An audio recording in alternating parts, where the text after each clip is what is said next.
let us continue our discussion on paper 2.2, work with communities or community organization. And we have been discussing with regard to unit 1. So before we proceed with the next content, let us review what we have discussed in the previous class.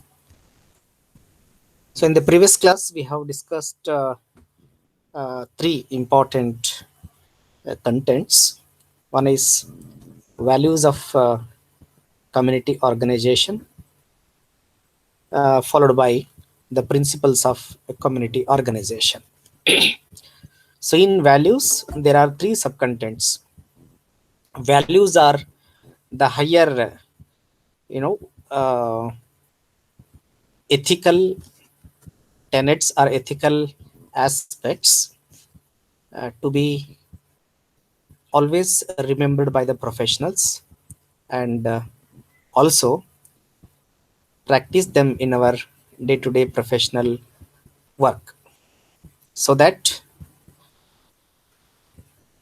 we can work in our profession systematically and scientifically. And values are essential ingredients to uphold our professional code of conduct and professional ethics. So in other words, values are the philosophical tenets or philosophical guidelines. They tell community organizer about how to behave, how to talk, and how to work in the community during practice of community organization. So in the values, we see the values of community organization from three dimensions. One is from the dimensions of working in the community or community work. And the first value with regard to community work is giving the respect to the worth of the every member of the communities. So we should uphold, we should give due respect to each and every community members when we are working in the communities. Though it is a different phenomena that in communities different kinds of individuals we will have. The individuals who are very much supportive to community organization, the individuals who are barriers to the community organization. But irrespective of variations, irrespective of their status, one of the important values that community organizer should keep in his or her mind and also practice is that he should always respect to the worth of the every individual member of the community. The second value is like upholding the dignity of every community member. So every community member has got his or own dignity, and with the behavior of the community organizer, with any actions of the community organizer, the dignity of the community members should not be affected. So our functioning should be in such a way that our actions, community organizers' actions, should not affect the dignity of the community members. And every individual has got self-respect, including community organizer and the community members. So it is the community organizer should take care to uphold the self-respect of the community members. So self-respect of the community members should not be affected. So this is the very important value that guides our the community organizer should keep in his mind to behave respectfully, to pay the respect to the community members. So each and every member should be respected. So if we do not respect, then their self-respect is affected. Then fourth value is like giving equal opportunity to the community members. So when community organizer is working in the communities, so he should give equal opportunity of development, equal opportunity of progression, equal opportunity of upliftment, equal opportunity of empowerment to the communities. So there should not be any kind of discrimination, any kind of partiality in terms of giving opportunity to the community members. So this is one of the other important values uh, to be remembered and practiced by the community organizer. The fifth uh, value is integrity. Integrity is something that one should be sincere in the community, sincere in terms of our duties, sincere in terms of timings, sincere in terms of not taking any bribe, sincere in terms of having commitment. So if we are not sincere, our integrity will be affected. So upholding the integrity, maintaining the integrity is very important value of community organizer. And then the sixth value what we have discussed is uh, the potentiality of the every community member should be recognized and honored. So every communities will have some extra potential individuals in the community, some talented individuals in the community. So when community organizer come in across such talented individuals, it is the moral responsibility and it is the value of the community organization practice that we should recognize such a talented individuals in the community, and we should also honor them for their potentiality, for their skills.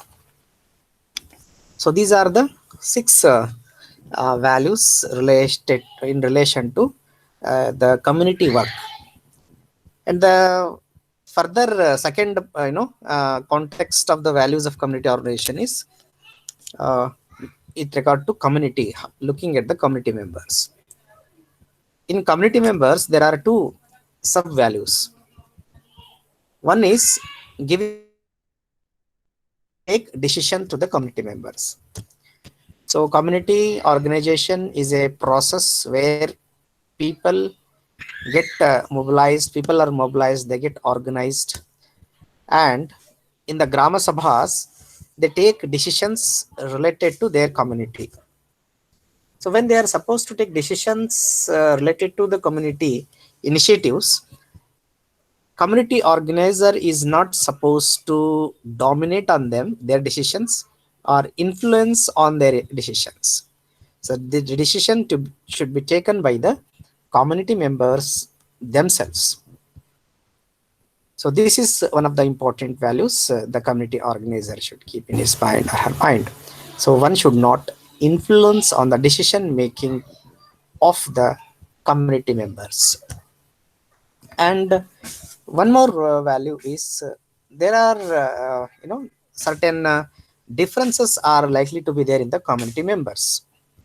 So when a community is there, different sort of individuals, different types of individuals groups are likely to be there.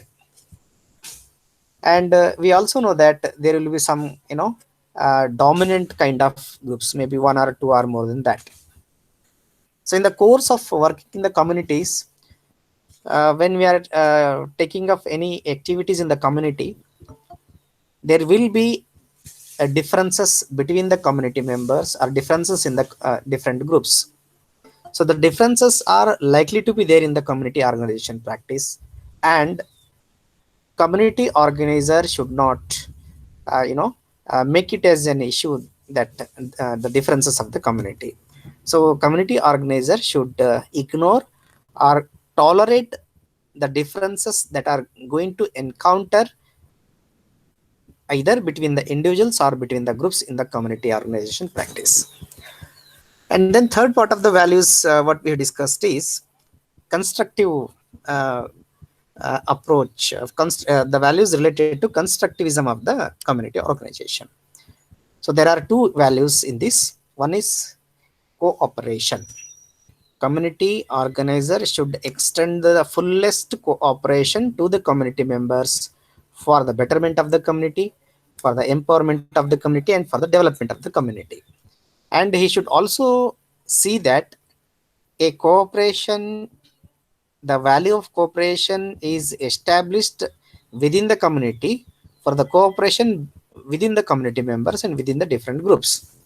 So this is some other important values that need to be practiced in the communities. And then the last value is in relation to constructive approach is coordination. Coordination is one of the scientific activity that a leader coordinate, establish proper link, healthy link for functioning of the community organization practice. So community organizer coordinates between the government machineries, panchayat members, and different stakeholders available in the community, and also with the community members. So this coordination is one of the very important values to be practiced by community organizer for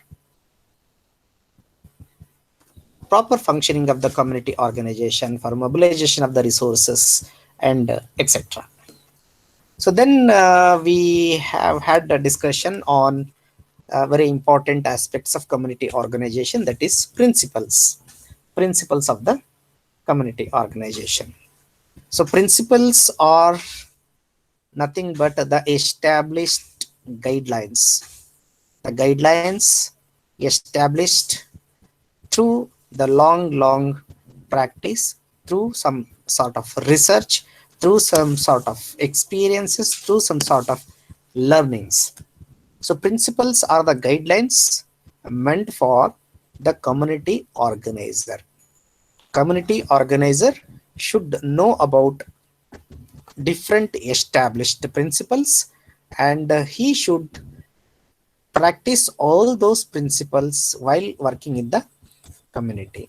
So principles are not only guidelines to be kept in mind, principles are also supposed to be adopted, implemented in the functioning of the community organization practice. So different experts have given the principles. For your understanding, we have taken the principles given by M.G. Ross.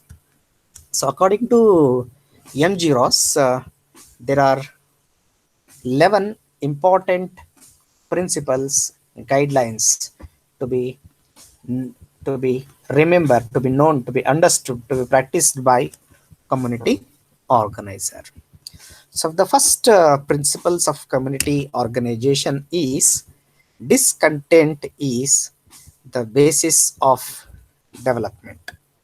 So this principles tells community organizer to work in such a community where discontents is there in the community members.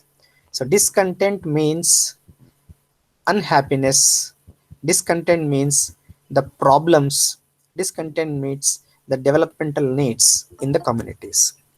So community organizer should choose to work in a community where problems are there, needs are there, discontent in the community member is there, that they want this, they want that, they want to develop themselves. So this is what is the important first principles of community organization. The second principles of community organization is that priorities and felt needs required to be the center or core of the programs. Community organizer, when organizes certain programs for achieving the objectives of community development, he should always keep in mind that the programs organized should be focused on the priorities and felt needs of the community. So here we need to understand the term felt need. Felt needs are the needs felt by the community members. And the consideration of felt need is very, very important for seeking proper cooperation and positive participation of the community members in the programs we are going to organize. And priorities we have already discussed. Once the needs or problems are identified, it is decided by the community which problem is supposed to be addressed first, which problem to be addressed second, and which problem to be addressed at the end. So the point here in this principle is that whenever we organize any program, that program should be based on the felt needs of the community members or prioritization made by the community members. Then only the program we are going to organize will be successful, and we can see the positive participation of the community members in the program organized. Then we have the third principles what we had discussed is discontent should be in the majority of the members, or it should be in the majority. So discontent is nothing but the problem or developmental need or development necessity. So in community organization, if you want to identify a community problem, that problem should be bothered to majority of the community members. The discontent or a problem should bother majority of the community members. Then only the problem will be a community problem, and we can seek the participation of the community members if it is implemented in the form of program. The fourth principles what we have discussed is involvement of the local leaders. It is very, very important principles. Of course, all the principles are equally important. So community organizer, when working in the community over a period of time, should identify the individuals in the community have got leadership potentialities, and there will be some established leaders. So this principle tells the community organizer to involve the local leaders in the programs organized in the community. So when the local leaders are invited to the program, when the local leaders join the programs, this indirectly influence on the community members, and it helps for establishing the community acceptance, which is a very important factor for the success of any community organization program.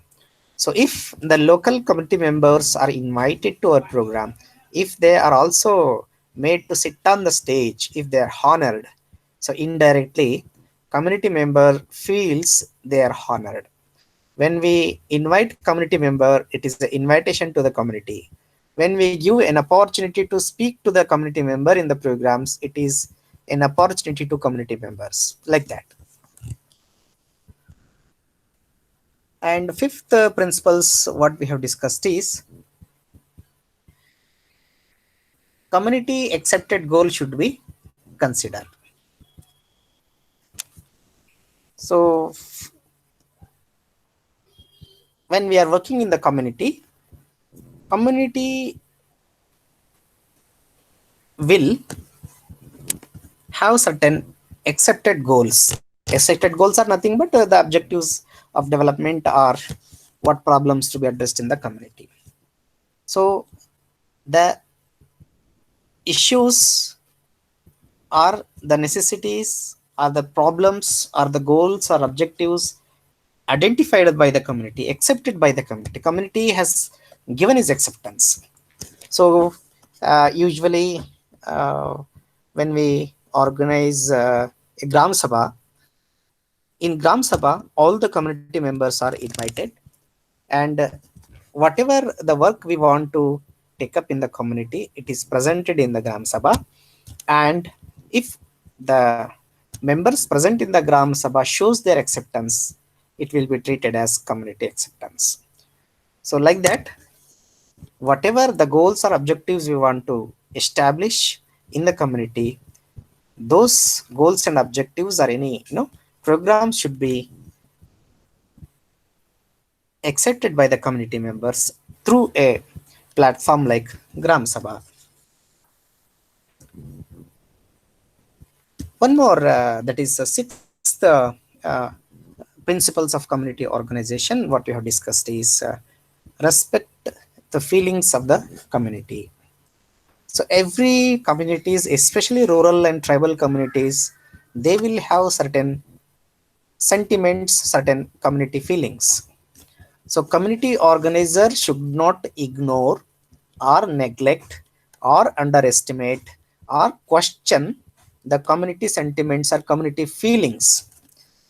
For instance, in tribal communities, there will be a tribal leader, and if any program is organized in that particular tribal community, the tribal leader is supposed to be there on the stage. If the tribal leader is not provided space on the stage, then the community feelings get affected, community sentiments get affected. So like that, there will be some community feelings, community sentiments, community based practices, and those community feelings should be respected by community organizer and his or her whole team. And we are not supposed to question whether that feeling or sentiment is correct or not. And the seventh principles what we had discussed is establishing the effective communication. So this principles of effective communication is equally important for all the practice of all the methods of social work. So the community organizer should communicate the community members properly, effectively. There should not be communication barriers. There should not be miscommunication, which will give scope for the misunderstanding. So the community organizer should speak the language usually spoken by the community members, especially the local language he or she should speak, so that community members understand what community organizer is trying to speak or communicate, and they will develop confidence on him or her. The eighth principle what we have discussed is support subgroups of the community to strengthen community work. This is equally important principles. Community organizer, if he is working in the community, he will start working with different groups in the community. Community organizer may begin to work with the women self-help groups, then maybe the farmers group, adolescents group, youth group, like that. So by working with different groups, organizing, mobilizing different groups, the community organization is done. So community organizer should work with different subgroups, strengthen them, enhance their capacity, enhance their understanding. And if different groups are organized properly, and if they come together, it will be a community organization. Ninth principle what we have discussed is time bound be decided based on the present situation. So community organizer fix a certain timing for achieving certain objectives of the community. For example, if there is no school in the community, so to get a school, to get constructed a school in the community, how much time is required? So he should fix the time bound, like in how many months or how many years this problem will be solved, need to be solved in the community. So when we are supposed to uh, make a plan of action, and wherein we have to mention the time bond. So when we are supposed to mention the time bond, we should keep in our mind about the present situation of the community related to that problem, and then how much tentative time is required should be kept in mind. So we if we fix the time bound without considering the present situation, then community organizer may not be able to achieve his goal, and he need to experience the failure. The 10th principle what we have discussed is develop effective leadership. So apart from identifying the local leadership, so we should keep in our mind that community organizer is a temporary member of the community. Community organizer will not stay permanently in the community where he practices community organization. So he is a temporary member. So since he is a temporary member of the community, he needs to develop the local leadership, identify local leadership, and develop them. And once the community organizer leave the community, the developmental initiatives of the community will be taken care by the local leaders. So therefore, this is one of the very important principles of community organization for the sustainable development of the communities. When the community organizer is present, the community organization activity should take place. When the community organizer withdraw from the community, then also the community organization activities should take place under the leadership of local community members. And the 11th principles what we have discussed is adopt ethics in the practice. This is also very important aspect, the principles of community organization. So the community organizer should know his ethical boundary, should have ethical understanding while working in the community. So he should always respect the community members, he should always respect towards the woman member of the community. He should not indulge in any making corruption or taking bribes. He should have sense of attending to his duties timely. He should be sincere to attend his works and responsibilities, like that. So these 11 principles are very important for community organizer to uh, uh, practice community organization systematically, scientifically, and render quality of work, and uh, bring desirable change in the community. So this is what we have had discussion yesterday. Now let us continue our discussion with the next content in unit 1, that is ethics of community organization practice. ಸಮುದಾಯ ಸಂಘಟನೆಯ ಆಚರಣೆಯಲ್ಲಿ ನೈತಿಕತೆ. ಸಮುದಾಯ ಸಂಘಟಕನಾದವನು ತನ್ನ ಆಚರಣೆಯಲ್ಲಿ ನೈತಿಕ ಪ್ರಜ್ಞೆಯನ್ನ ಹೊಂದಿರಲೇಬೇಕಾಗ್ತದೆ.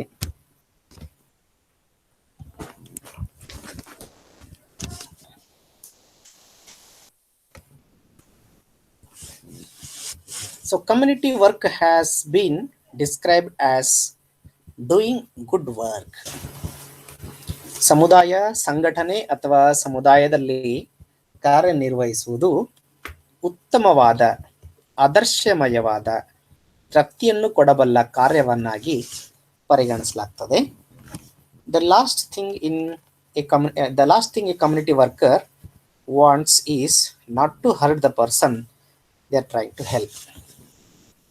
ಸಮುದಾಯ ಸಂಘಟಕನಾದವನು ಸಮುದಾಯದ ಒಳತಿಗಾಗಿ, ಸಮುದಾಯದ ಸಮಸ್ಯೆಗಳ ನಿವಾರಣೆಗಾಗಿ, ಸಮುದಾಯದಲ್ಲಿನ ಜನರ ಸಬಲೀಕರಣಕ್ಕಾಗಿ, ಸಮುದಾಯದ ಸರ್ವಾಂಗೀಣ ಅಭಿವೃದ್ಧಿಗಾಗಿ ಕಾರ್ಯನಿರ್ವಹಣೆ ಮಾಡಬೇಕಾದಾಗ ಸಮುದಾಯ ಸಂಘಟಕನಿಂದಾಗಿ ಸಮುದಾಯದ ಯಾವುದೇ ಸದಸ್ಯನಿಗೆ ಬೇಜಾರವನ್ನ ಬೇಸರವನ್ನ ಮಾಡುವಂತ ಸಂದರ್ಭಗಳು ಏರ್ಪಡಕೂಡದು. Ethics are used to ensure that a good work is done. ನೈತಿಕ ಪ್ರಜ್ಞೆ ಅಥವಾ ನೈತಿಕ ಆಚರಣೆ ಸಮುದಾಯದಲ್ಲಿ ಸಮುದಾಯ ಸಂಘಟಕ ಉತ್ತಮ ಕಾರ್ಯ ಮಾಡಿದ್ದಕ್ಕಾಗಿ ಅಥವಾ ಆದರ್ಶಮಯ ಕಾರ್ಯ ಮಾಡುವುದಕ್ಕಾಗಿ ಅದು ನಿದರ್ಶನಗಳಾಗುತ್ತವೆ. It is also maintain high standards of personal conduct as community organizer works. Ethics ಅನ್ನುವಂಥದ್ದು, ನೈತಿಕತೆ ಅನ್ನುವಂಥದ್ದು ಸಮುದಾಯ ಸಂಘಟಕನ ನಡತೆಗೆ ಸಂಬಂಧಪಟ್ಟಿರುವಂಥದ್ದು. ಇಲ್ಲಿ ಉತ್ತಮ ನಡತೆ ಹೊಂದಿ ವೃತ್ತಿಪರ ಪ್ರಾಮಾಣಿಕನಾಗಿರಬೇಕು ಎನ್ನುವಂಥದ್ದು. ಸಮುದಾಯ ಸಂಘಟಕ ನೈತಿಕ ವಿಷಯಗಳು ಬಂದಾಗ, ನೈತಿಕ ಆಚರಣೆ ಬಂದಾಗ ಸಮುದಾಯ ಸಂಘಟಕನಾದವನು ಉತ್ತಮ ನಡತೆಯನ್ನ ಹೊಂದಿ ವೃತ್ತಿಪರ ಪ್ರಾಮಾಣಿಕನಾಗಿರಬೇಕು ಎನ್ನುವಂಥದ್ದು. ಸೊ ಸಮುದಾಯ ಸಂಘಟಕನ ನಡತೆ ಅಂತಂದ್ರೆ ಅವನು ಸಮುದಾಯದ ಜನರೊಂದಿಗೆ ಹೇಗೆ ನಡೆದುಕೊಳ್ಳುತ್ತಾನೆ, ಅದು ಮಾತನಾಡುವ ಬಗೆ ಆಗಿರ್ಬೋದು, ಅವರಿಗೆ ತೋರಿಸುವ ಗೌರವ ಆಗಿರ್ಬೋದು, ಮತ್ತು ಸಮುದಾಯದಲ್ಲಿನ ಮಹಿಳೆಯರಿಗೆ ತೋರುವ ಗೌರವ ಆಗಿರ್ಬೋದು, ಅವನಲ್ಲಿ ಯಾವುದೇ ಕೆಟ್ಟ ಚಟಗಳ ಇರದ ಹಾಗೆ ನಡೆದುಕೊಳ್ಳೋದಾಗಿರ್ಬೋದು, ಅದೆಲ್ಲವೂ ಕೂಡ ಈ ನೈತಿಕ ಆಚರಣೆಯ ಅಥವಾ ನೈತಿಕತೆಗೆ ಸಂಬಂಧಪಟ್ಟಿರುವಂಥದ್ದು. ಮತ್ತು ವೃತ್ತಿಪರ ಪ್ರಾಮಾಣಿಕತೆಯನ್ನು ಹೊಂದಿರುವಂಥದ್ದು. ವೃತ್ತಿಪರ ಪ್ರಾಮಾಣಿಕತೆ ಅಂತಂದ್ರೆ ನಾವು ಮಾಡೋ ಕೆಲಸದಲ್ಲಿ ಪ್ರಾಮಾಣಿಕತೆ ಇರಬೇಕು. ಪ್ರಾಮಾಣಿಕತೆ ಅಂತಂದ್ರೆ ಸಿನ್ಸೆರಿಟಿ ಅಥವಾ ಹಾನೆಸ್ಟಿ. ಅಲ್ಲಿ ಸಮಯ ಪ್ರಜ್ಞೆ ಬರ್ತದೆ, ಕರ್ತವ್ಯ ಪ್ರಜ್ಞೆ ಬರ್ತದೆ, ಮತ್ತು ಅನೈತಿಕತೆಗೆ ಅವಕಾಶ ಮಾಡಿಕೊಡೋದಾಗುತ್ತೆ. ಸಮಯ ಪ್ರಜ್ಞೆ ಅಂದರೆ ನಮ್ಮ ಕಾರ್ಯದ ಸಮಯ ಏನಿದೆ ಆ ಸಮಯದಲ್ಲಿ ನಾವು ಸಂಪೂರ್ಣವಾಗಿ ನಾವು ಅಲ್ಲಿ ಇರಬೇಕು. 10 ಗಂಟೆಗೆ ಪ್ರಾರಂಭ ಆದ್ರೆ ಡ್ಯೂಟಿ 10 ಗಂಟೆಗೆ ಇರಬೇಕು, ಲೇಟ್ ಆಗ್ಬಾರ್ದು. ಸಂಜೆ 5:30 ಅಂದ್ರೆ ಸಂಜೆ 5:00ವರೆಗೂ ಅಲ್ಲಿ ಇರಬೇಕು, ಬೇಗನೆ ಹೋಗೋದಲ್ಲ. ಅದು ಪ್ರಾಮಾಣಿಕತೆ. ಕರ್ತವ್ಯ ಪ್ರಜ್ಞೆ ಅಂತಂದ್ರೆ ನಾವು ಮಾಡಬೇಕಾದ ಕೆಲಸವನ್ನ ನಾವೇ ಮಾಡೋದು, ಇನ್ನೊಬ್ಬರ ಮೇಲೆ ಹಾಕುವಂತಾಗ್ಲಿ ಅಥವಾ ಮನಸ್ಸಿಗೆ ಬಂದಂಗೆ ನಾವು ಅಸಮರ್ಪಕವಾಗಿ ಕೆಲಸ ಮಾಡಬಾರದು. ಇದು ಸಮುದಾಯ ಸಂಘಟನೆಯ ಆಚರಣೆಯಲ್ಲಿ ನೈತಿಕ ಒಂದು ವಿಷಯ ಮೊದಲನೇ ಅಂಶವಾಗಿರುತ್ತದೆ. So second ethical aspect is be competent in professional practice and performance. ವೃತ್ತಿಪರ ದಕ್ಷತೆಯನ್ನು ಹೊಂದಿರಬೇಕು, ಅದಕ್ಕಾಗಿ ಅವಶ್ಯಕವಿರುವುದನ್ನ ಕಲಿಯಬೇಕು. Very very important ethical aspects. ಇದು ಸಮುದಾಯ ಸಂಘಟಕರಿಗೆ ಅಷ್ಟೇ ಅಲ್ಲ, ಎಲ್ಲರಿಗೂ ಅನ್ವಯವಾಗುವಂತ ಒಂದು ನೈತಿಕ ಅಂಶ.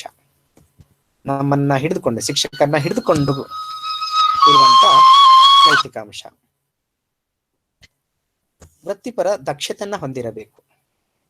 ವೃತ್ತಿಪರ ದಕ್ಷತೆ ಅಂತಂದ್ರೆ ನಾನು ಯಾವ ಹುದ್ದೆಯಲ್ಲಿದ್ದೇನೆ ಆ ಹುದ್ದೆಯನ್ನ ನಿಭಾಯಿಸಲು ಏನೆಲ್ಲ ಜ್ಞಾನ, ತಂತ್ರ, ಕೌಶಲ್ಯ ಬೇಕೋ ಅದನ್ನೆಲ್ಲವನ್ನ ಒಳಗೊಳಿಸ್ಬೇಕು.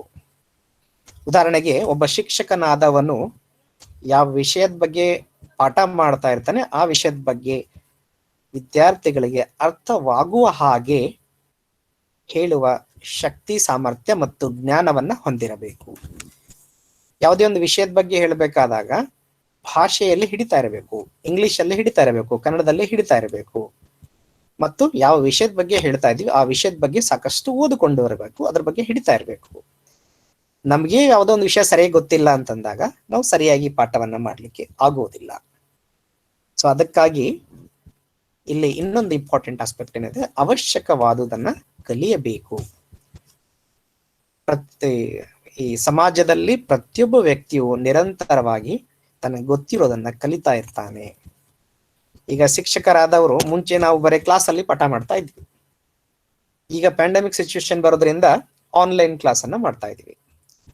ಸೊ ಆನ್ಲೈನ್ ಕ್ಲಾಸ್ ಮಾಡೋದು ಹೇಗೆ, ಗೂಗಲ್ ಮೀಟ್ ಅಂದ್ರೆ ಏನು, ಪವರ್ ಪಾಯಿಂಟ್ ಫೈಲ್ಸ್ ಅನ್ನ ಹೇಗೆ ರೆಡಿ ಮಾಡೋದು, ಅದನ್ನ ಶೇರ್ ಹೇಗೆ ಮಾಡೋದು, ರೆಕಾರ್ಡಿಂಗ್ ಹೇಗೆ ಮಾಡೋದು, ಇದೆಲ್ಲನೂ ಕೂಡ ಕಲಿಬೇಕು. ಇಲ್ಲ ಇದು ನನಗೆ ಗೊತ್ತಿಲ್ಲ ಹಾಗೆ ಹೇಗೆ ಅಂತ ಕತೆಗಳನ್ನ ಹೇಳಿದ್ರೆ ನಾವು ಕಾಂಪಿಟೆಂಟ್ ಆಗಿಲ್ಲ, ನಾವು ದಕ್ಷ ಶಿಕ್ಷಕರು ಅಲ್ಲ ಅಂತ ಹೇಳಿ ಅನ್ನಿಸ್ಕೊಳ್ತೇವೆ. ಸೊ ಅದಕ್ಕಾಗಿ ಸಮುದಾಯ ಸಂಘಟಕನಾದವನು ಸಮುದಾಯದಲ್ಲಿ ಕಾರ್ಯನಿರ್ವಹಿಸಬೇಕಾದಾಗ ಅವನಿಗೆ ಏನೆಲ್ಲ ಜ್ಞಾನದ ಅಗತ್ಯ ಇದೆ, ಒಳ್ಳೆ ಸಂವಹನ ಇರಬೇಕು, ಸಮುದಾಯ ಸಂಘಟನೆ ಬಗ್ಗೆ ಸಂಪೂರ್ಣವಾಗಿ ತಿಳಿದಿರಬೇಕು, ಸಮುದಾಯದಲ್ಲಿನ ಡೈನಾಮಿಕ್ಸ್ ಚಲನಾತ್ಮಕತೆಗಳ ಬಗ್ಗೆ ತಿಳಿದಿರಬೇಕು, ಸಮುದಾಯದ ಅಭಿವೃದ್ಧಿಗೆ ಬೇರೆ ಬೇರೆ ಯೋಜನೆಗಳೇನು ಅನ್ನೋದು ಗೊತ್ತಿರಬೇಕು, ಪಂಚಾಯತ್ ರಾಜ್ ವ್ಯವಸ್ಥೆ ಬಗ್ಗೆ ತಿಳ್ಕೊಂಡಿರ್ಬೇಕು, PRA ಬಗ್ಗೆ ಮೈಕ್ರೋ ಪ್ಲಾನಿಂಗ್ ಬಗ್ಗೆ ತಿಳ್ಕೊಂಡಿರ್ಬೇಕು, ಗ್ರಾಮೀಣ ಸಹಭಾಗಿತ್ವ ಸಮೀಕ್ಷೆ ಬಗ್ಗೆ ತಿಳ್ಕೊಂಡಿರ್ಬೇಕು. ಇವೆಲ್ಲದರ ಜ್ಞಾನ ಇದ್ದಾಗ ಅವನಿಗೆ ಎದುರಾಗುವ ಸಮುದಾಯ ಸಂಘಟನೆ ಎಲ್ಲ ಸಮಸ್ಯೆಗಳನ್ನ ಎದುರಿಸಲಿಕ್ಕೆ ಸಾಧ್ಯ ಆಗ್ತದೆ. ಒಂದ್ ವೇಳೆ ಅವನಿಗೆ ಯಾವುದೋ ಒಂದು ವಿಷಯಗಳು ಗೊತ್ತಿಲ್ಲ, ಯಾವುದೋ ಒಂದು ಹೊಸದಾಗಿ ವಿಷಯ ಇದೆ ಅನ್ನೋದಾದ್ರೆ ಸಮುದಾಯ ಸಂಘಟಕನಾದವನು ಅವನಿಗೆ ಏನ್ ಗೊತ್ತಿಲ್ಲೋ ಅದನ್ನ ಕಲೀಲಿಕ್ಕೆ ಸದಾ ಸಿದ್ಧನಾಗಿರಬೇಕು. ಕಲೀಲಿಕ್ಕೆ ಸದಾ ಸಿದ್ಧರಿದ್ದಾಗ ನಾವು ಹೊಸದನ್ನ ಕಲಿತಾ ಹೋಗ್ತೇವೆ, ನಮ್ಮ ದಕ್ಷತೆಯನ್ನ ಹೆಚ್ಚು ಮಾಡ್ಕೊಳ್ತಾ ಹೋಗ್ತೇವೆ. ಆಗ ನಾವು ಕಾಂಪಿಟೆಂಟ್ ಆಗಿ ದಕ್ಷ ಶಿಕ್ಷಕರಾಗಿ ಅಥವಾ ದಕ್ಷ ಸಮುದಾಯ ಸಂಘಟಕರಾಗಿ ಕಾರ್ಯನಿರ್ವಹಿಸಲಿಕ್ಕೆ ಸಾಧ್ಯ ಆಗುತ್ತೆ. ಸೊ ಸಮುದಾಯ ಸಂಘಟನೆಯಲ್ಲಿ ಸಾಕಷ್ಟು ಬದಲಾವಣೆ ಆಗ್ತಾ ಹೋಗ್ತವೆ. ಹೊಸ ಯೋಜನೆಗಳು, ಹೊಸ ನೀತಿಗಳು, ಹೊಸ ಕಾನೂನುಗಳು ಇನ್ನೊಂದು ಮತ್ತೊಂದು ಬರ್ತಾ ಇರ್ತದೆ. ಆ ನಿಟ್ಟಿನಲ್ಲಿ ಸಮುದಾಯ ಸಂಘಟಕನಾದವನು ನಿರಂತರವಾಗಿ ಅವನು ಕಲಿತಾ ಇದ್ದಾಗ ಅವನ ಒಂದು ಜ್ಞಾನ ಅಪ್ಡೇಟ್ ಆಗ್ತದೆ. ಸೊ ಜ್ಞಾನ ಅಪ್ಡೇಟ್ ಆದಾಗ ಅವನ ಸಾಮರ್ಥ್ಯ ಮತ್ತು ದಕ್ಷತೆ ಹೆಚ್ಚಾಗುತ್ತೆ. ಅದಕ್ಕಾಗಿ ವೃತ್ತಿಪರ ದಕ್ಷತೆಯನ್ನ ಹೊಂದಿರುವುದು, ಅದಕ್ಕಾಗಿ ಅವಶ್ಯಕವಾದುದನ್ನ ಕಲಿಯುವಂಥದ್ದು ಸಮುದಾಯ ಸಂಘಟನೆಯ ನೈತಿಕತೆಗೆ ಸಂಬಂಧಪಟ್ಟಂತ ಎರಡನೇ ಪ್ರಮುಖವಾದಂತ ವಿಷಯ ಆಗಿದೆ. ರೆಂಡರ್ ಕ್ವಾಲಿಟಿ ಆಫ್ ಸರ್ವಿಸ್ ಇನ್ನೊಂದು ಪ್ರಮುಖವಾದಂತ ನೈತಿಕ ಅಂಶ ಇದಾಗಿದೆ. ಸಮುದಾಯ ಸಂಘಟಕನಾದವನು ಸಮುದಾಯದ ಜನರಿಗೆ ಸಮುದಾಯ ಸಂಘಟಕನಾಗಿ ಸೇವೆಯನ್ನ ನೀಡಬೇಕಾದಾಗ ಗುಣಮಟ್ಟದ ಸೇವೆಯನ್ನ ನೀಡಬೇಕು.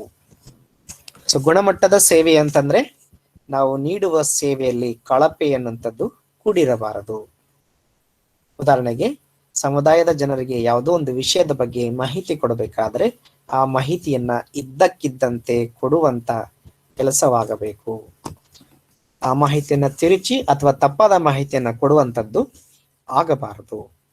ಸೊ ಗುಣಮಟ್ಟದ ಸೇವೆ ಅನ್ನುವಂಥದ್ದು ತುಂಬಾ ಸ್ಟ್ಯಾಂಡರ್ಡ್ ಸರ್ವಿಸ್ ಅನ್ನ, ತುಂಬಾ ಚೆನ್ನಾಗಿರುವಂತ ಸರ್ವಿಸ್ ಅನ್ನ ಸಮಯಕ್ಕೆ ಸರಿಯಾಗಿ ನೀಡುವ ಸೇವೆ ಅದು ಆಗಿರ್ತದೆ.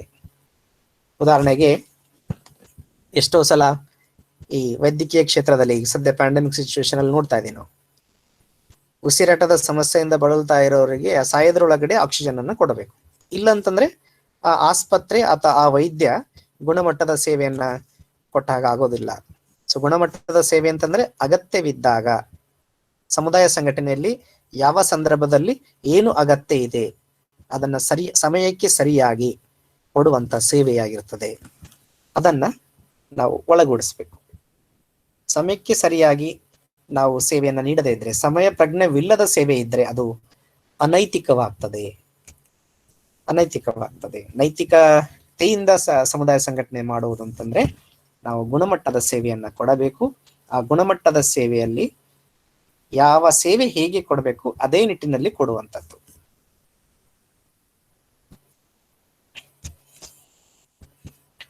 ನಾಲ್ಕನೇ ನೈತಿಕ ಅಂಶ ಏನು ಅಂತಂದ್ರೆ ಪ್ರೊಫೆಷನಲ್ ಇಂಪಾರ್ಶಿಯಾಲಿಟಿ ಅಂಡ್ ಇಂಟೆಗ್ರಿಟಿ. ನಿಷ್ಪಕ್ಷಪಾತ ಹಾಗೂ ಮೌಲ್ಯಾಧಾರಿತ ಧೋರಣೆ ಸಮುದಾಯ ಸಂಘಟಕನಾದವನು ಹೊಂದಿರಬೇಕು. ಬಹಳ ಪ್ರಮುಖವಾದಂತ ನೈತಿಕ ಅಂಶ ಇದಾಗಿದೆ. ಸಮುದಾಯ ಸಂಘಟಕನಾದವನು ಸಮುದಾಯದಲ್ಲಿ ಕೆಲಸ ಮಾಡಬೇಕಾದಾಗ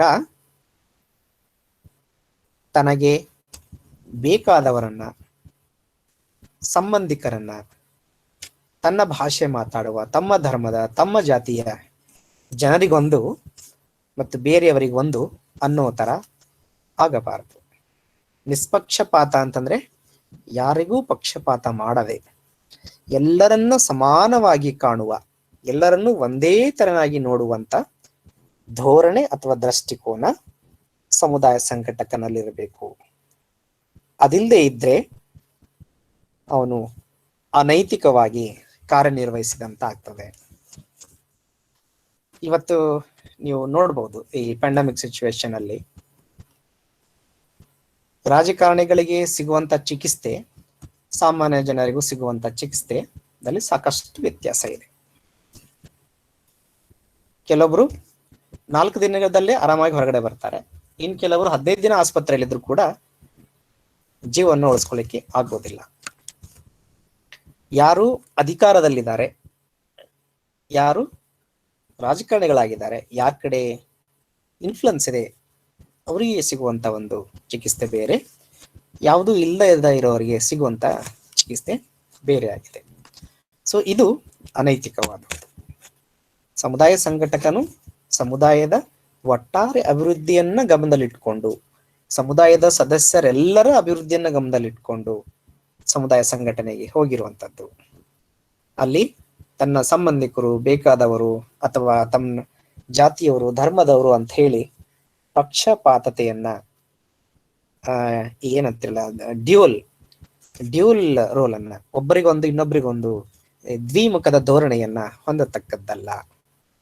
ಎಲ್ಲರಿಗೂ ಒಂದೇ ಸ್ತರದಲ್ಲಿ, ಸಮುದಾಯದಲ್ಲಿನ ಎಲ್ಲ ಸದಸ್ಯರಿಗೂ ಒಂದೇ ಸ್ತರದಲ್ಲಿ ಯಾವುದೇ ತಾರತಮ್ಯಕ್ಕೆ ಅವಕಾಶ ಮಾಡಿಕೊಡದೆ, ತಾರತಮ್ಯಯಾಗದಂತೆ ಕಾಳಜಿ ವಹಿಸುವ ತತ್ವ ಇದಾಗಿದೆ.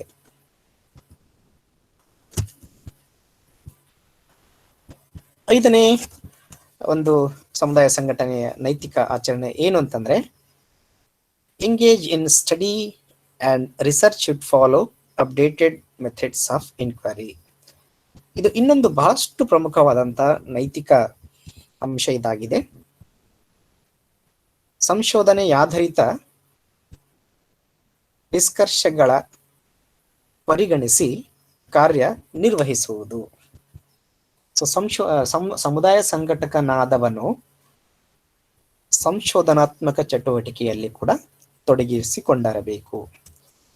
ಸಂಶೋಧನೆ ಯಾಕೆ ಅಂತಂದ್ರೆ, ಸಮುದಾಯ ಸಂಘಟಕ ಕಾರ್ಯನಿರ್ವಹಿಸುವಾಗ ಎದುರಾಗುವ ಸಮಸ್ಯೆಗಳಿಗೆ ಪರಿಹಾರವನ್ನ ಕಂಡುಕೊಳ್ಳುವ ಮತ್ತು ಎದುರಾಗುವ ಪ್ರಶ್ನೆಗಳಿಗೆ ಉತ್ತರವನ್ನ ಕಂಡುಕೊಳ್ಳುವಂತ ಸರಳ ಚಟುವಟಿಕೆ, ವೈಜ್ಞಾನಿಕ ಚಟುವಟಿಕೆ ಸಂಶೋಧನೆ ಆಗಿದೆ. ಸೊ ಎಲ್ಲಿ ಸಂಶೋಧನೆ ಇದೆಯೋ ಅಲ್ಲಿ ಅಭಿವೃದ್ಧಿ ಇರುತ್ತೆ. ಸೊ ಸಮುದಾಯ ಸಂಘಟನೆಯ ಸರ್ವಾಂಗೀಣ ಅಭಿವೃದ್ಧಿ ಸಮುದಾಯ ಸಂಘಟಕನ ಮುಖ್ಯ ಉದ್ದೇಶ ಆಗಿರೋದ್ರಿಂದ ಸಮುದಾಯ ಸಂಘಟಕ ಸಮುದಾಯದಲ್ಲಿ ಸಂಶೋಧನೆಯನ್ನ ಕೈಗೊಳ್ಳಬೇಕಾಗತ್ತೆ. ಸೊ ಸಂಶೋಧನೆಯನ್ನು ಕೈಗೊಳ್ಳುವ ಮುಖೇನ ಸರ್ವೇಕ್ಷಣೆಯನ್ನ, ಒಂದು ಸಮುದಾಯದಲ್ಲಿ ಒಟ್ಟು ಎಷ್ಟು ಜನರಿದ್ದಾರೆ, ಅದರಲ್ಲಿ ಪುರುಷರೆಷ್ಟು, ಮಹಿಳೆಯರೆಷ್ಟು, ಮಕ್ಕಳೆಷ್ಟು, ಒಟ್ಟು ಸಮುದಾಯದ ಜನರಲ್ಲಿ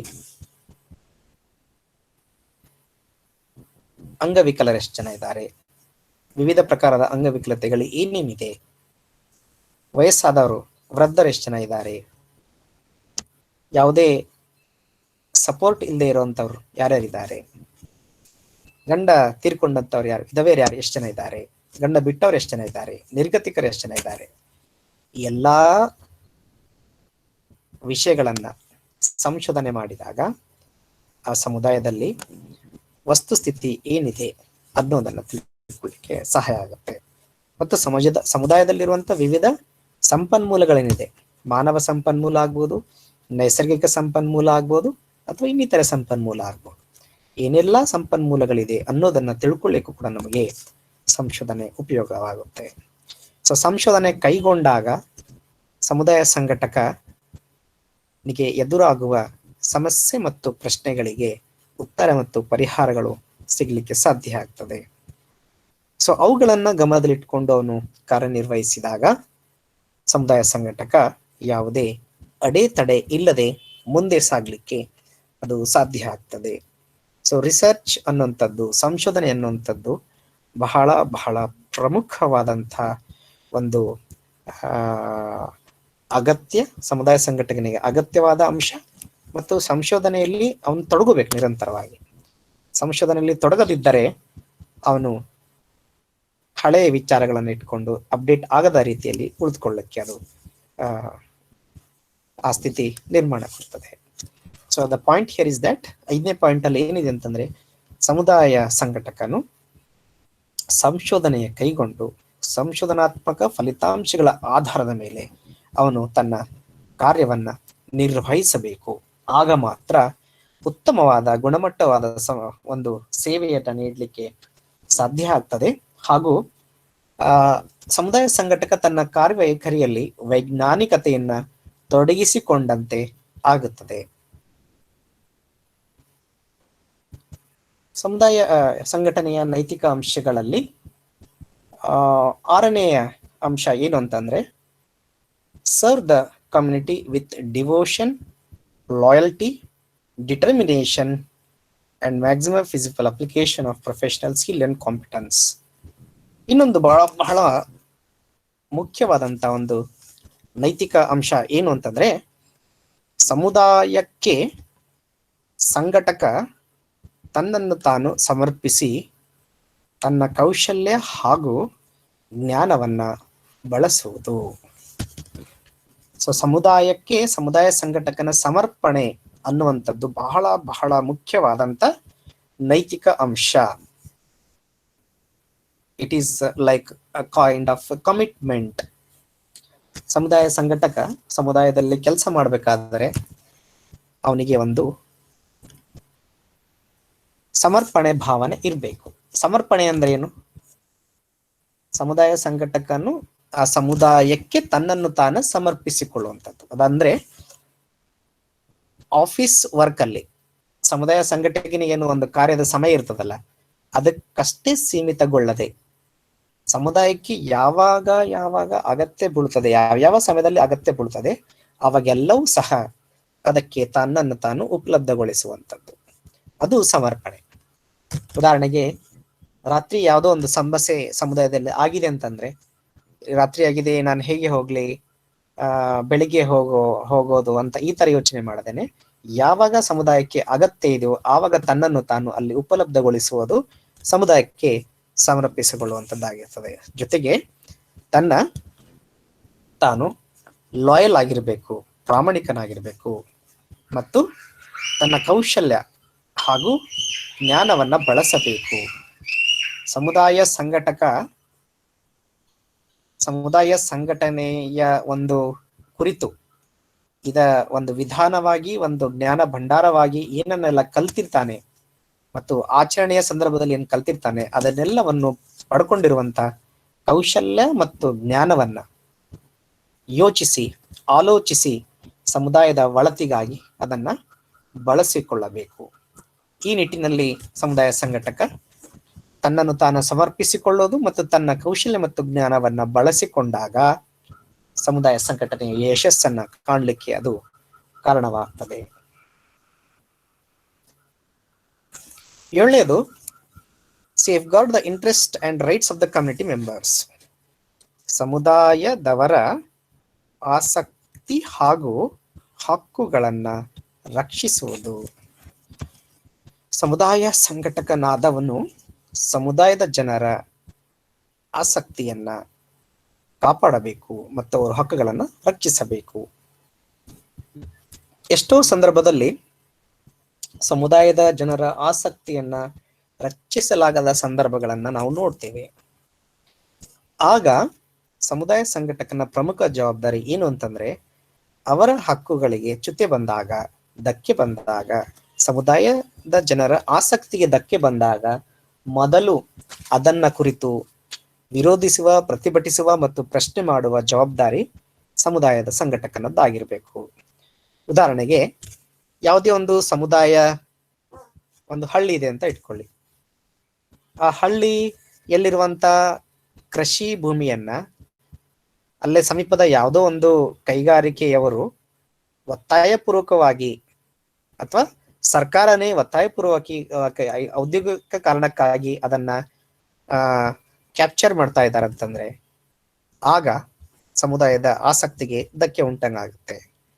ಸೊ ಸಮುದಾಯಕ್ಕೆ ಆಗ್ತಾ ಇರುವಂತ ಅನ್ಯಾಯವನ್ನ, ಅವರ ಆಸಕ್ತಿಗೆ ಉಂಟಾಗುವ ಧಕ್ಕೆಯನ್ನ ತಡಿಲಿಕ್ಕೆ, ಅವ್ರಿಗಾಗಿರೋ ಅನ್ಯಾಯವನ್ನ ಸರಿಪಡಿಸ್ಲಿಕ್ಕೆ ಸಮುದಾಯ ಸಂಘಟಕ ಮೊದಲು ಎದ್ದು ನಿಲ್ಲಬೇಕಾಗುತ್ತೆ. ಮತ್ತು ಅವರಿಗೆ ಒಂದು ಹಕ್ಕೇನಿದೆ, ಸಮುದಾಯದವರಿಗೆ ಇರುವಂತ ಕೆಲವೊಂದು ಸಂವಿಧಾನಾತ್ಮಕ ಮತ್ತು ಮಾನವ ಹಕ್ಕುಗಳೇನಿದೆ ಅವುಗಳಿಗೆ ಯಾರಿಂದಲೂ ಸಹ ಧಕ್ಕೆ ಆಗಲ್ಲಂತೆ ನೋಡಿಕೊಳ್ಳುವಂತ ಮಹತ್ತರ ಒಂದು ಜವಾಬ್ದಾರಿ ಸಮುದಾಯ ಸಂಘಟಕನ ಮೇಲೆ ಇರ್ತದೆ. ಇದನ್ನ ಮಾಡಿದಾಗ ಮಾತ್ರ ಸಮುದಾಯ ಸಂಘಟಕ ನೈತಿಕವಾಗಿ ಕೆಲಸ ಮಾಡ್ದಂಗಾಗತ್ತೆ. ಇದನ್ನ ಮಾಡದಿದ್ದರೆ ಸಮುದಾಯ ಸಂಘಟಕ ಅನೈತಿಕತೆಯ ಹಾದಿಯನ್ನ ತುಳಿದ ಹಾಗೆ ಆಗ್ತದೆ. 8ನೇ ಸಮುದಾಯ ಸಂಘಟನೆಯ ನೈತಿಕ ಅಂಶ ಏನು ಅಂತಂದ್ರೆ ಕಾನ್ಫಿಡೆನ್ಶಿಯಾಲಿಟಿ. ಬೇರೆ ಎಲ್ಲಾ ವಿಧಾನಗಳಲ್ಲಿ, ವ್ಯಕ್ತಿಗತ ಸಮಾಜ ಕಾರ್ಯದಲ್ಲಿ ನಾವು ಗೌಪ್ಯತೆಯ ತತ್ವವನ್ನು ತಿಳ್ಕೊಂಡಿದ್ದೇವೆ. ಹಾಗೇನೆ ಸಮುದಾಯ ಸಂಘಟಕನಾದವನು ಸಮುದಾಯದಲ್ಲಿ ಇರುವಂತ ಕೆಲವೊಂದು ಗೌಪ್ಯವಾಗಿಡಬೇಕಾದಂತ ಅಂಶ ಅಥವಾ ಸತ್ಯಾಂಶಗಳನ್ನ ಅವನು ಗೌಪ್ಯವಾಗಿಡಬೇಕಾಗುತ್ತೆ.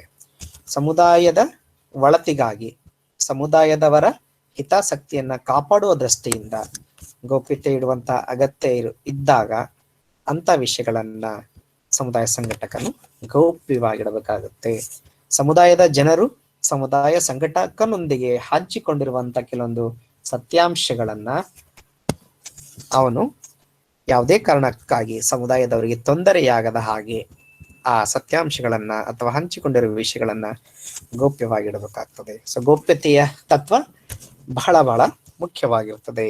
ಸೊ ಗೌಪ್ಯವಾಗಿಡಬೇಕಾದಂತ ಮತ್ತು ತನಗೆ ದೊರೆತ ಸತ್ಯಾಂಶಗಳನ್ನ, ಮಾಹಿತಿಯನ್ನ ಸಮುದಾಯ ಸಂಘಟಕ ಸಮುದಾಯದ ಒಳತಿಗಾಗಿ ಮಾತ್ರ ಬಳಸಿಕೊಳ್ಳಬೇಕು.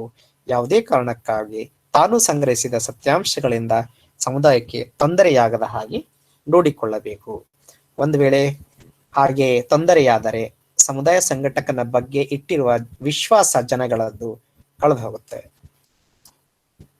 9th ethical aspect of community organization practice is reasonable, considerable and fair free.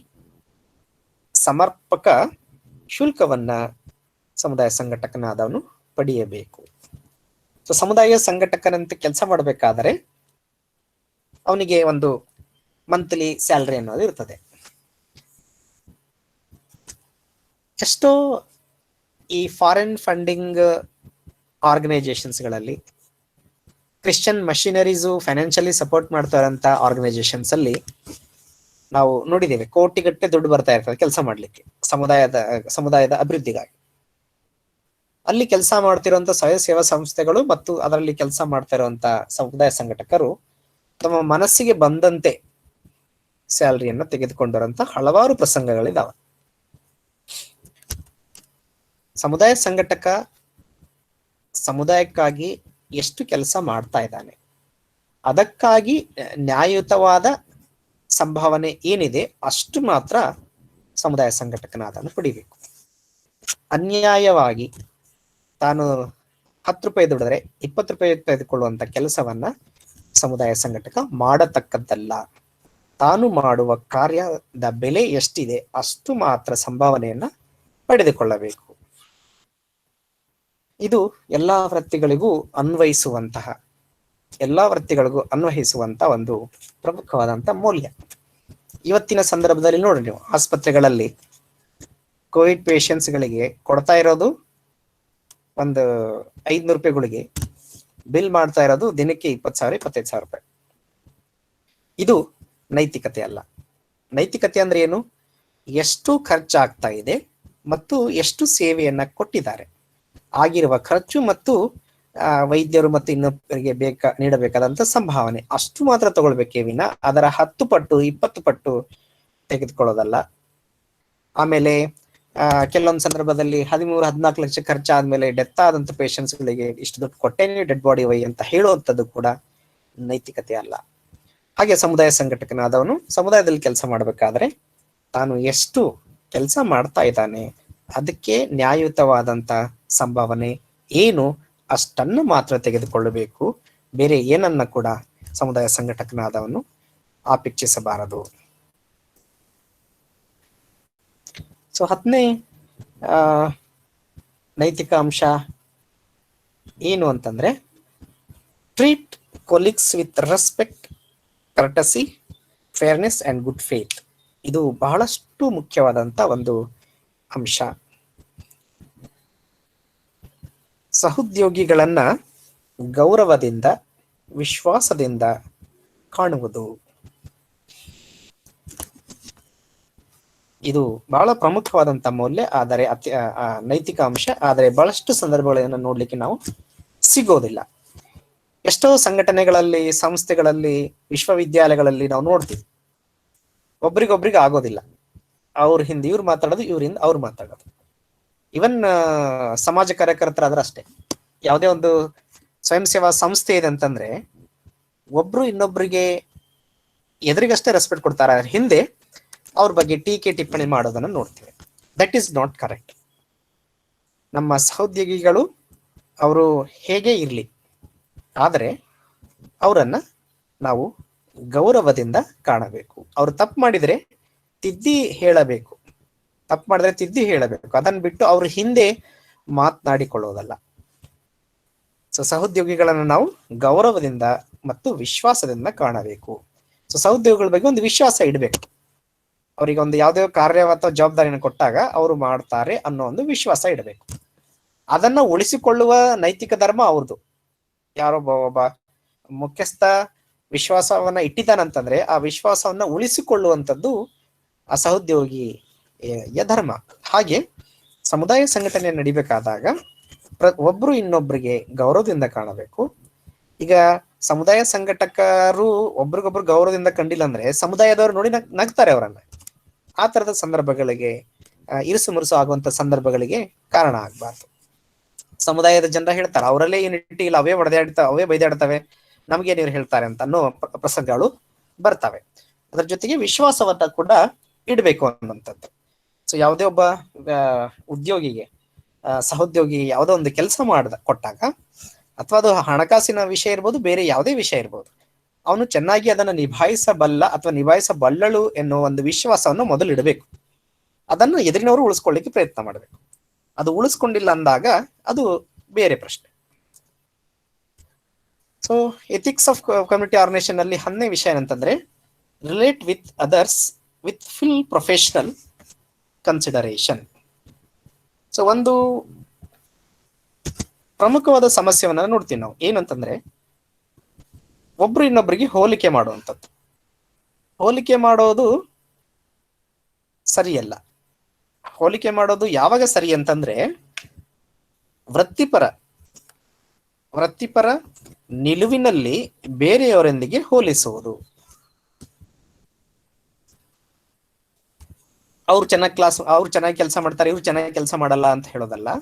ಯಾರು ಚೆನ್ನಾಗಿ ಕೆಲಸ ಮಾಡ್ತಾ ಇದ್ದಾರೆ, ನೀವು ಅವರಂತೆ ಪಾಲಿಸಲಿಕ್ಕೆ ಪ್ರಯತ್ನ ಮಾಡಿ ಅಂತ ಹೋಲಿಕೆ ಮಾಡುವಂಥದ್ದು ಬೇರೆ. ಸೊ ಈ ನಿಟ್ಟಿನಲ್ಲಿ ವೃತ್ತಿಪರ ನಿಲುವಿನಲ್ಲಿ ಬೇರೆಯವರೊಂದಿಗೆ ಹೋಲಿಸುವುದು, ಬೇರೆ ದೃಷ್ಟಿಯಿಂದ ಹೋಲಿಕೆ ಮಾಡುವಂಥದ್ದಲ್ಲ.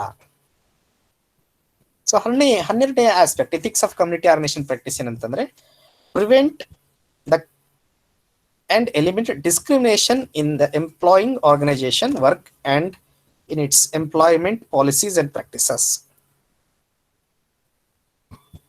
ತಾರತಮ್ಯತೆಯನ್ನ ತಡೆಯುವುದು ಹಾಗೂ ನಿವಾರಿಸುವುದು. ಸಮುದಾಯ ಸಂಘಟಕನಾದವನು ಒಂದು ಸಂಘಟನೆಯಾಗಿ ಹಲವಾರು ಸಹೋದ್ಯೋಗಿಗಳೊಂದಿಗೆ ಸಮುದಾಯದಲ್ಲಿ ಕಾರ್ಯನಿರ್ವಹಿಸಬೇಕಾದಾಗ ತನ್ನ ಸಂಘಟನೆಯ ಒಳಗಡೆ ಅಥವಾ ಸಮುದಾಯದಲ್ಲಿ ಯಾವುದೇ ಪ್ರಕಾರದ ತಾರತಮ್ಯಗಳು ನಡೆಯದಂತೆ, ವಿಶೇಷವಾಗಿ ಸಂಘಟನೆಯಲ್ಲಿ ಸಹೋದ್ಯೋಗಿಗಳೊಂದಿಗೆ ತಾರತಮ್ಯ ಮಾಡತಕ್ಕದ್ದಲ್ಲ.